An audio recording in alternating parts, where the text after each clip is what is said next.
আসসালামু আলাইকুম, welcome back to my channel Jaan's mom cooking world. আজকে আমি আপনাদের সাথে শেয়ার করছি চিকেন স্টু। এই হেলদি চিকেন স্টুটা কিন্তু খেতে বেশ ভালো লাগে এবং খুব সহজেই কিন্তু রান্না করে নেওয়া যায়। পুষ্টিতে ভরপুর এই চিকেন স্টুটা, কম মশলাযুক্ত এই চিকেন স্টুটা কিন্তু আমাদের স্বাস্থ্যের জন্য খুবই ভালো। চলেন আমি রান্নাটা শুরু করি। চুলাতে একটা প্যান বসিয়ে এর মধ্যে দিয়ে দিচ্ছি 1 টেবিল চামচ বাটার। আপনারা এখানে বাটারের পরিবর্তে তেলও দিতে পারেন। বাটারটা মেল্ট হওয়া পর্যন্ত আমি নেড়ে চেড়ে নিব।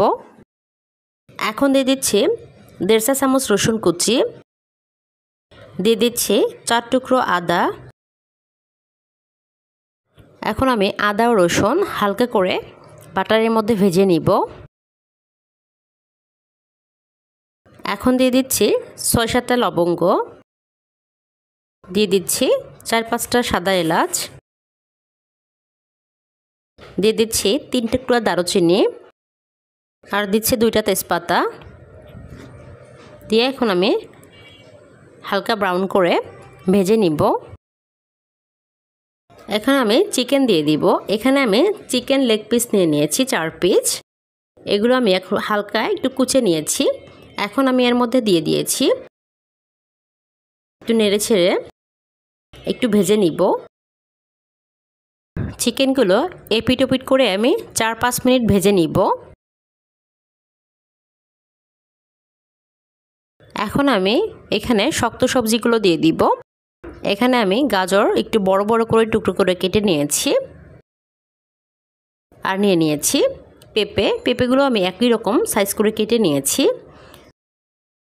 দিয়ে দিচ্ছি আলুগুলো আমি একটু বড় সাইজ করে কেটে নিয়েছি।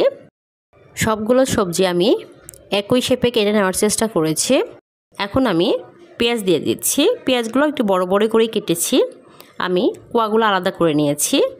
এখন আমি কয়েকটা মরিচ মাঝখান দিয়ে একটু চিড়ে দিয়েছি, পুরোপুরি চিড়িনি, যাতে কাঁচা মরিচের ফ্লেভারটা ভালোভাবে রিলিজ হয়।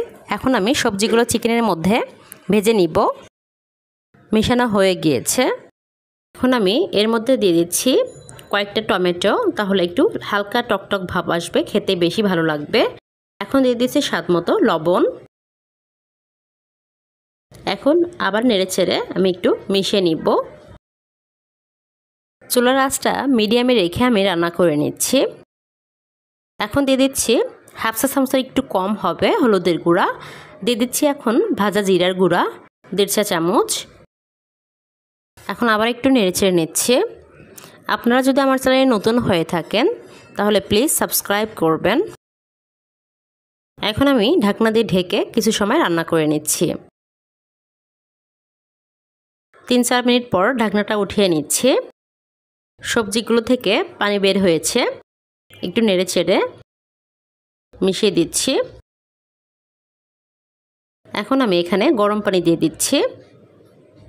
আপনারা অবশ্যই সবজিগুলোতে গরম পানি দেওয়ার চেষ্টা করবেন, তাহলে সবজিগুলোর স্বাদটা অটুট থাকবে। দিয়ে দিচ্ছি 1 চা চামচ গোলমরিচের গুঁড়া, দিয়ে আবার নেড়ে চেড়ে আমি মিশিয়ে নিব। এখন দিয়ে দিচ্ছি বরবটিগুলো আমি একটু বড় সাইজ করে কেটে নিয়েছি। বরবটিগুলো এই পর্যায়ে দিচ্ছি কারণ বরবটিগুলো খুবই দ্রুত সিদ্ধ হয়ে যায়, তাই আমি ঢাকনা দিয়ে ঢেকে কিছু সময় রান্না করে নিয়েছি। এরপর আর ঢাকনা দিয়ে রান্না করব না, তাহলে সবজির কালারটা নষ্ট হয়ে যাবে। এখন আমি এখানে দিয়ে দিব কর্নফ্লাওয়ার, 2 চা চামচ কর্নফ্লাওয়ার আমি পানিতে গুলিয়ে নিয়েছি। এখন আমি চিকেনের মধ্যে দিয়ে দিচ্ছি। কর্নফ্লাওয়ার দেওয়ার পরে একটু নেড়ে ছেড়ে নিচ্ছি। আমি বেশিক্ষণ রান্না করব না, 5 মিনিটের মতো রান্না করলে আমার রান্নাটা হয়ে যাবে। এখন দিয়ে দিচ্ছি কিছুটা পরিমাণ ধনিয়া পাতা কুচি, দিয়ে একটু নেড়ে ছেড়ে নিচ্ছি। এই পর্যায়ে লবণটা চেক করে নিব, লবণটা কেমন হয়েছে। লবণটাও ঠিকঠাক আছে। এখন আমি নামিয়ে নিচ্ছি।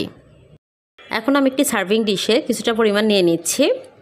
আপনারা এই চিকেন স্টুটা কিন্তু ব্রেড অথবা পরোটা বা রুটির সাথেও খেতে পারেন, অথবা এমনিতেই খেতে পারেন।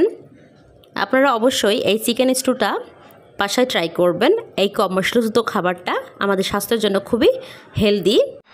আমার ভিডিওটি ভালো লাগলে প্লিজ লাইক, কমেন্ট, শেয়ার করে আমার চ্যানেলটা সাবস্ক্রাইব করবেন। আর যারা অলরেডি সাবস্ক্রাইব করেছেন তাদেরকে অসংখ্য ধন্যবাদ। সবাই খুব ভালো থাকবেন। আসসালামু আলাইকুম।